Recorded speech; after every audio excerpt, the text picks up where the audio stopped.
এখন থেকে বিরাট শিক্ষা দিচ্ছেন হুমায়ুন কবির। নির্বাচনের আগে তৃণমূলে বড়সড় ভাঙন। পূর্বস্থলীতে হুমায়ুন কবিরের দলে যোগ দিল প্রায় 200টি পরিবার। তৃণমূল ছেড়ে জনতা উন্নয়ন পার্টিতে ভিড়। পূর্বস্থলীতে নতুন সমীকরণ। দালাল তন্ত্রের অভিযোগে দল বদল। শাসক শিবিরে বড় ধাক্কা। পঙ্কজ গাঙ্গুলির হাতে পতাকা। একসঙ্গে দল ছাড়ল একাধিক পরিবার। উন্নয়ন হয়নি, বিচার মেলেনি, ক্ষোভ উগরে তৃণমূল ত্যাগ। হুমায়ুন কবিরের দলে বাড়ছে শক্তি। পূর্বস্থলীতে জোর চর্চা। অত্যাচারের অভিযোগ তুলে শাসক দল ছাড়লেন রেজওয়ান পাপ্পুরা। ভোটের আগে বড় ভাঙন। উত্তর পূর্বস্থলীতে তপ্ত রাজনীতি। নতুন প্ল্যাটফর্মে ভরসা। জনতা উন্নয়ন পার্টিতে যোগদানের ঢল। দেখুন ঠিক কি ঘটল। পূর্বস্থলী উত্তর বিধানসভা কেন্দ্রের সাম্প্রতিক রাজনৈতিক ঘটনা প্রবাহ নতুন সমীকরণের ইঙ্গিত দিচ্ছে। একাধিক পরিবার প্রকাশ্যে শাসক দল তৃণমূল কংগ্রেস ছেড়ে জনতা উন্নয়ন পার্টিতে যোগদান করেছেন। এই যোগদানকে ঘিরে এলাকায় রাজনৈতিক চর্চা তুঙ্গে উঠেছে। অনুষ্ঠানে উপস্থিত ছিলেন জনতা উন্নয়ন পার্টির সভাপতি পঙ্কজ গাঙ্গুলি। তার হাত থেকে দলীয় পতাকা গ্রহণ করেন নবাগত পরিবারগুলি। পতাকা নেওয়ার পরই তারা শাসক দলের বিরুদ্ধে একের পর এক অভিযোগ তুলে ক্ষোভ প্রকাশ করেন।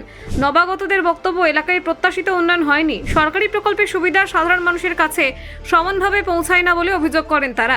তাদের দাবি, দীর্ঘদিন ধরে এলাকায় এক ধরনের অসন্তোষ জমেছিল। রিজওয়ান শেখ ও পাপ্পু শেখ সহ একাধিক ব্যক্তি জানান, তৃণমূল ছাড়ার মূল কারণ অত্যাচার এবং দালাল তন্ত্র। তাদের অভিযোগ, গ্রামের নানান বিষয়ে দালালদের প্রভাব অত্যন্ত বেশি। কোনো সমস্যা বা অশান্তি হলে ন্যায্য বিচার পাওয়া যায় না বলে তারা দাবি করেন। তাদের বক্তব্য অনুযায়ী প্রশাসনিক পরিষেবা থেকে শুরু করে সরকারি সুবিধা সব ক্ষেত্রে মধ্যস্থতাকারীদের হস্তক্ষেপ রয়েছে।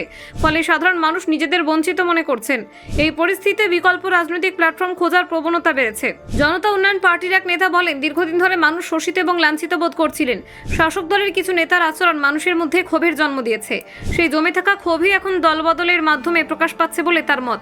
এই নতুন দলের সূচনা করেন হুমায়ুন কবির, যিনি তৃণমূল থেকে সাসপেন্ড হওয়ার পরে আলাদা রাজনৈতিক মঞ্চ গড়ে তোলেন। দল গঠনের পর থেকে তিনি লাগাতার শাসক দলের সমালোচনা করে আসছেন। তার বক্তব্য, রাজ্যে একটি বিকল্প শক্তির প্রয়োজন রয়েছে। হুমায়ুন কবির একাধিকবার দাবি করেছেন, আসন্ন বিধানসভা নির্বাচনে তার দল উল্লেখযোগ্য ফল করবে। এমনকি সরকার গঠনের কথাও তিনি আত্মবিশ্বাসের সঙ্গে বলেছেন। যদিও রাজনৈতিক বিশ্লেষকদের মতে নতুন দলের পক্ষে এই লক্ষ্য অর্জন সহজ হবে না। পূর্বস্থলী উত্তর কেন্দ্র ঐতিহ্যগতভাবে শাসক দলের শক্ত ঘাঁটি হিসেবে পরিচিত। সেখানে জনতা উন্নয়ন পার্টির এই সংগঠন বিস্তার কতটা প্রভাব ফেলবে তা এখন বড় প্রশ্ন। স্থানীয় স্তরে কর্মী সংগঠন এবং জনসংযোগ বাড়ানোই এখন তাদের প্রধান লক্ষ্য। অন্যদিকে তৃণমূল শিবিরের পক্ষ থেকে প্রকাশ্যে খুব বেশি প্রতিক্রিয়া না এলেও অন্দরে বিষয়টি গুরুত্ব সহকারে দেখা হচ্ছে। দলীয় নেতৃত্ব মনে করছে, কিছু বিচ্ছিন্ন অসন্তোষ থাকলেও বৃহত্তর সমর্থন এখনও তাদের পক্ষে রয়েছে। তারা সংগঠনকে আরও সক্রিয় করার পরিকল্পনা নিয়েছে। রাজ্যের সাম্প্রতিক রাজনৈতিক প্রেক্ষাপটে দুর্নীতির অভিযোগ এবং প্রশাসনিক স্বচ্ছতা নিয়ে প্রশ্ন উঠেছে নানান ক্ষেত্রে। সেই প্রেক্ষিতে নতুন দলের উত্থানকে অনেকে দেখছেন।